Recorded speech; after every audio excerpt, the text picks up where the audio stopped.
again, fanfiction dreamer. Welcome back to another segment of Kim Possible, the extremely secret files. Last time, the group managed to catch up with Angela and made a plan to break into the Protopet factory, only to find out that through a very shocking twist of events, Mr. Fizzwidget was not the one responsible for the Protopet incident, but rather Captain Quark.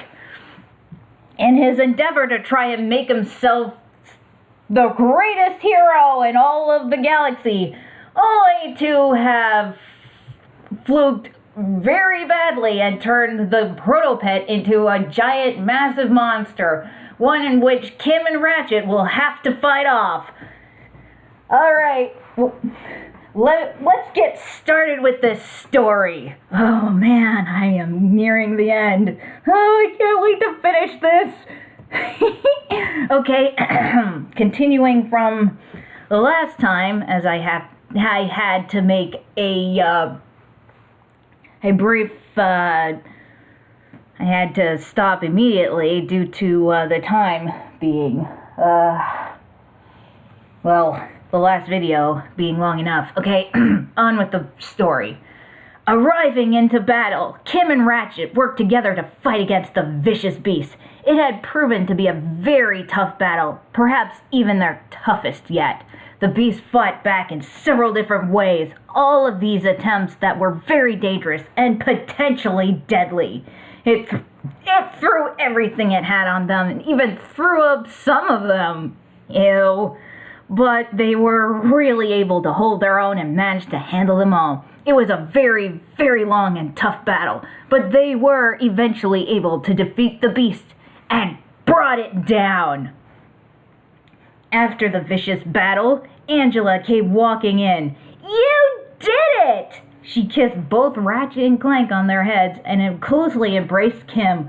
Ron came walking in with Mr. Fizzwidget, greatly startling Ratchet and Kim. It's okay, guys. This is the real Mr. Fizzwidget. Quark had him tied up in a supply closet this whole time. Ron and I were able to find him. And thankfully, not too late. Gentlemen, you have my profound gratitude. Everyone, you have my profound gratitude. Oh, please. So not the drama. Yeah, we're just sorry we didn't get that helixomorph back. Suddenly, the beast spat out Quark, and then Quark spat out the helixomorph. Ew. Oh, that's just sick. Angela picked up the device and observed it. So, what do you think could be wrong with that thing? Clank observed it from underneath. I don't know. It could take months of research and the battery is in backwards. The entire group seemed dumbfounded by this news. Oops, imbecilic to the very last. Just then, the beast got up and was about to attack again. Angela zapped it with the helixomorph, not only shrinking it down, but making it docile and cuddly as it nuzzled Mr. Fizzwidget. He seemed very flattered. Easy, boy. Now I just need to amplify the device with the Megacorp's TV transponders, and that should be able to cure the other Protopets. All right, coolio! Yeah, cool! Then at that moment, the Protopet was becoming aggressive. Again, guys, the thing is, it's becoming hostile again. It looked towards Ron, which terrified him. KP! As he ran as it chased after him. Angela tried to zap it with the helixomorph, but nothing was happening. Angela, do something! I'm trying, but nothing's happening. What the heck is going on? Why is that thing attacking Ron? The creature got really close to Ron and pounced at him with its mouth wide open. Everyone else observed as there was a tearing noise. Some seemed relieved while others were shocked in an awkward manner. Aw, it's just hungry. The Protopet was chomping on Ron's pants that it clearly tore off of him. For my pants? Oh, still astounding! It seems as though your pants are made of some strange material that creature finds to be incredibly appetizing. We must analyze that material and have it mass-produced as sustenance for these beloved creatures. I'll get on that right after we cure the protopets I'll get right on that. After we cure the protopets, that is. Kimberly, please tell me Wade has finished with the indestructible pants. I don't know. I'll ask him as soon as I can. Oh, young Misty. Kim Possible, was it? Yep, that's right. I was told by Ronald that you were looking for this. He pulled out what appeared to be a piece of the space shuttle. Kim was greatly ecstatic. Yes! That's a piece of my dad's space shuttle. Where did you find it? It was stashed away very close to where I was found. Ronald was very insistent on giving it to you right away. So here you go, young lady. He pulled out what appeared to be a piece of the... Wait, hang on. He handed the shuttle piece over to Kim. She then pulled out the communicator.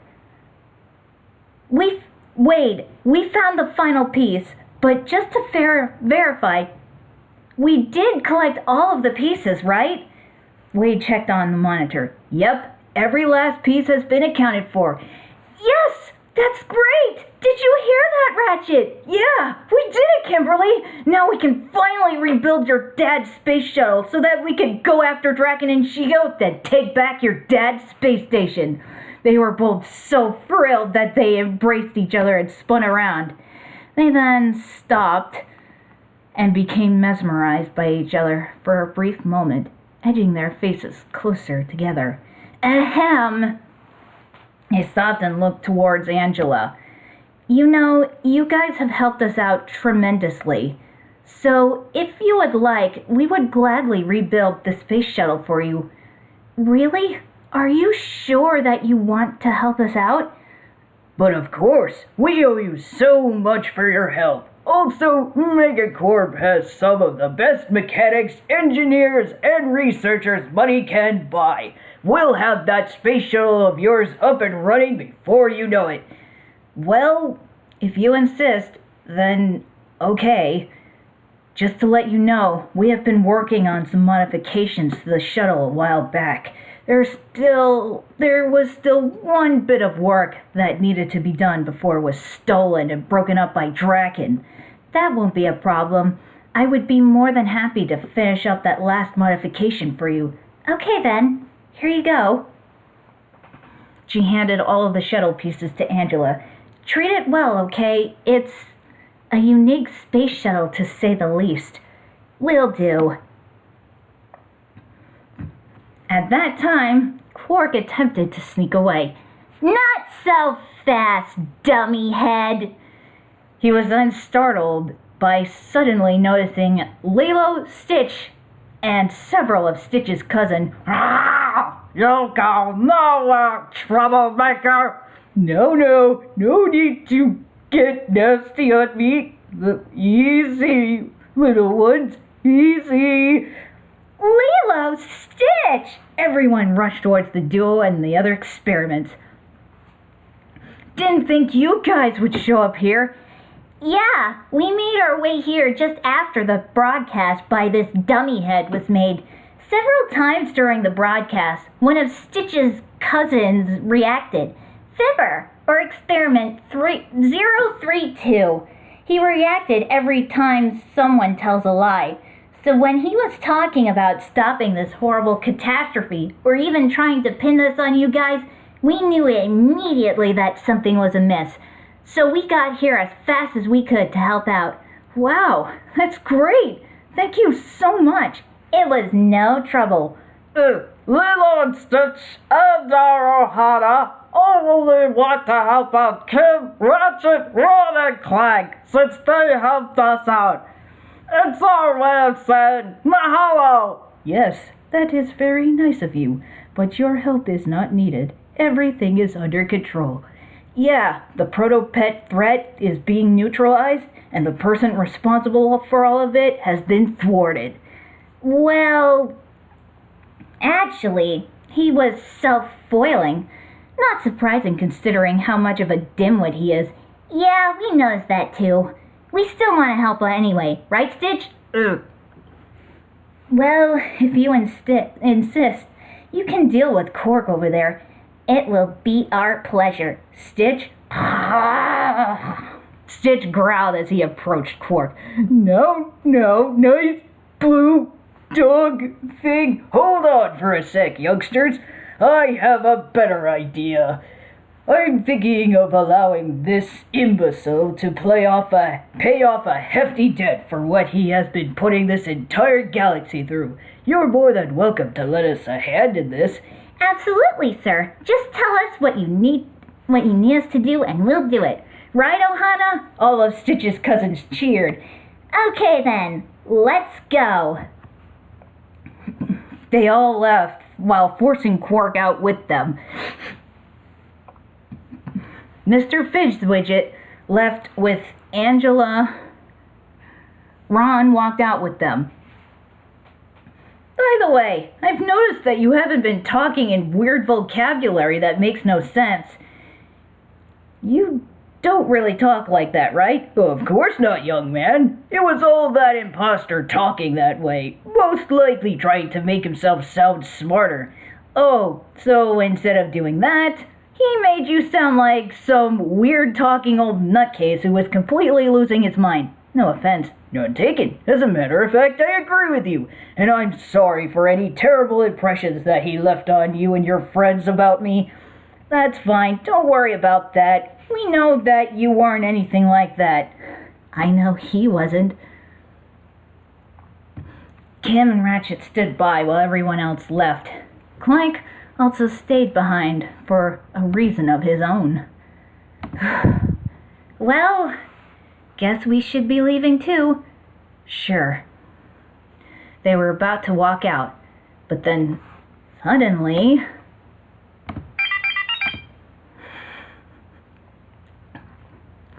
Kim pulled out the communicator. Kim! Your dad wants to speak with you. He said it's urgent. Put him on now! He switched over to Dr. Possible. Kim! Forget everything that I told you to do before. You must destroy the space station. I know what these men plan to do with it. They're planning to... No! What are you doing? Stay away from me! Ah! Dad? Dad! Why, hello, Kim Possible. We meet at last. Who are you? Are you one of the men that paid my dad to build a space station? What have you done to him? Oh, nothing. Yet.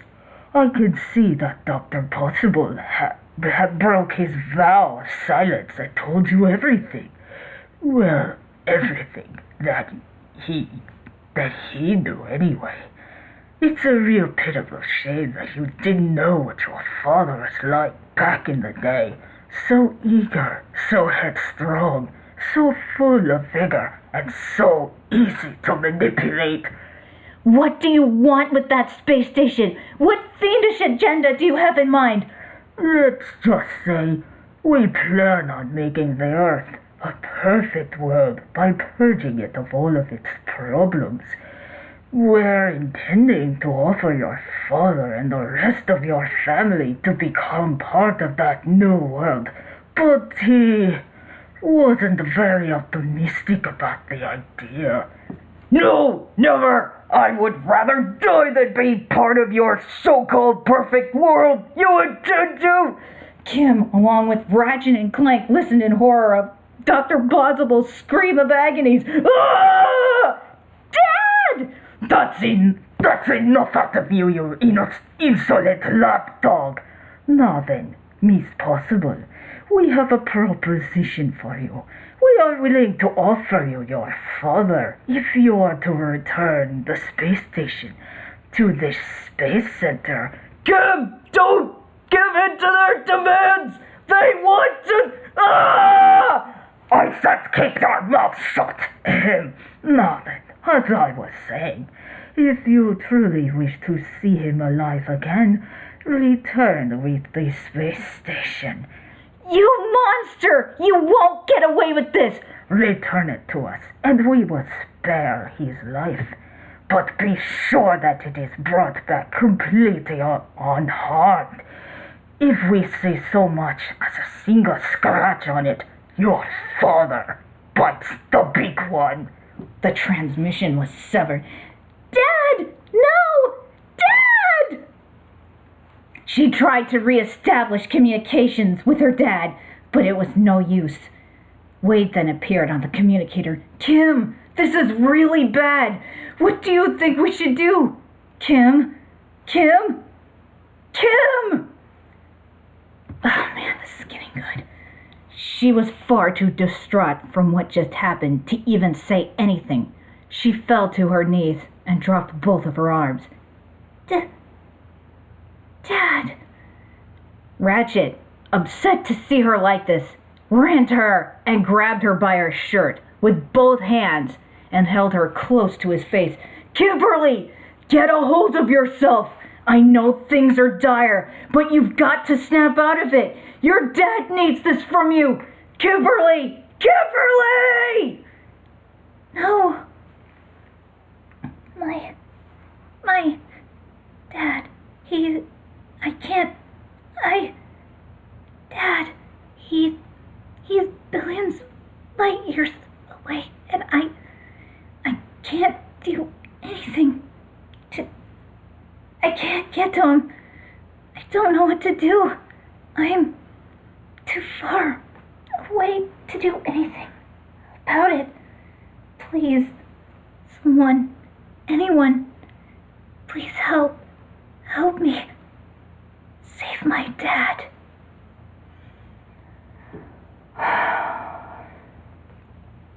Ratchet was greatly shocked to hear her like this. He snatched the communicator out of her hand and held it in front of him. "Wade, are you still there?" "Ratchet, tell me, are there any other crime fighters from your home world besides Kimberly? Anyone who can help Dr. Possible?" "Well, there's Global Justice. There's also Team Go. I can also look into other crime fighters. That's not going to be enough. These men that paid Dr. Possible to build his own space station are extremely dangerous. Kimberly is far too broken up from all this to even think straight, let alone figure out what to do about this. No, we're going to need more help. Is there anyone who wants to owe her a favor?" "Lots of people. She's helped countless here on Earth. Every single one of them is always raring to pay her back however they can." "You think you're able to contact them?" "I can." "Okay then. Wade, I need you to send an important message to all those people that she has helped in the past. Tell them that her dad needs help, and if they hope to pay her back for everything she did for them, this is their chance to do so." "Got it. I'll get right on it." "Thank you, Wade. You're the best."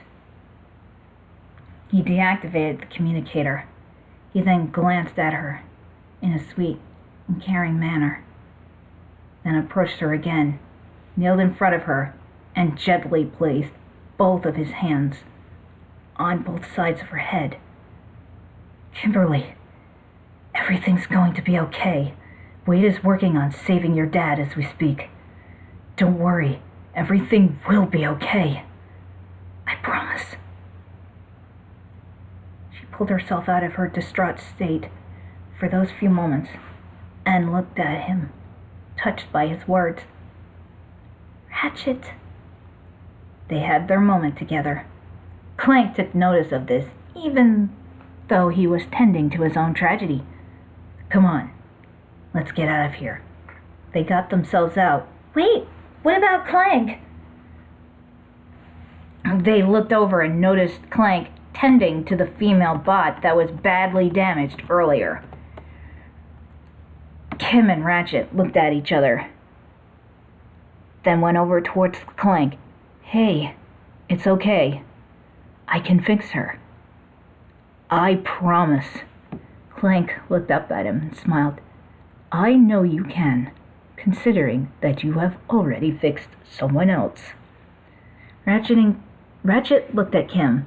She did the same with it, and they both smiled. I don't know what to say, how to say this.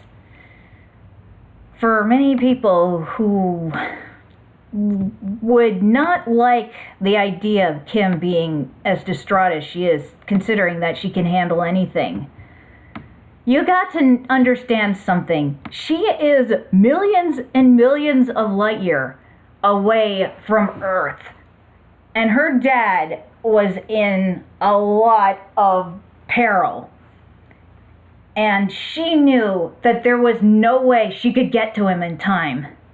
So just the thought of being helpless towards preventing someone from getting killed, that could be very, very shocking to anyone, especially Kim.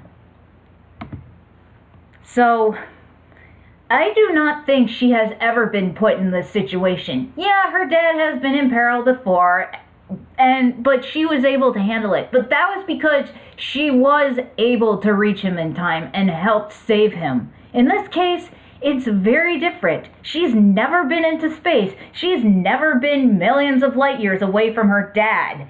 And she has never been put in that helpless state in which she will never get to someone to prevent their death in time. So I think that would be very, very, very shocking for someone like her to go through.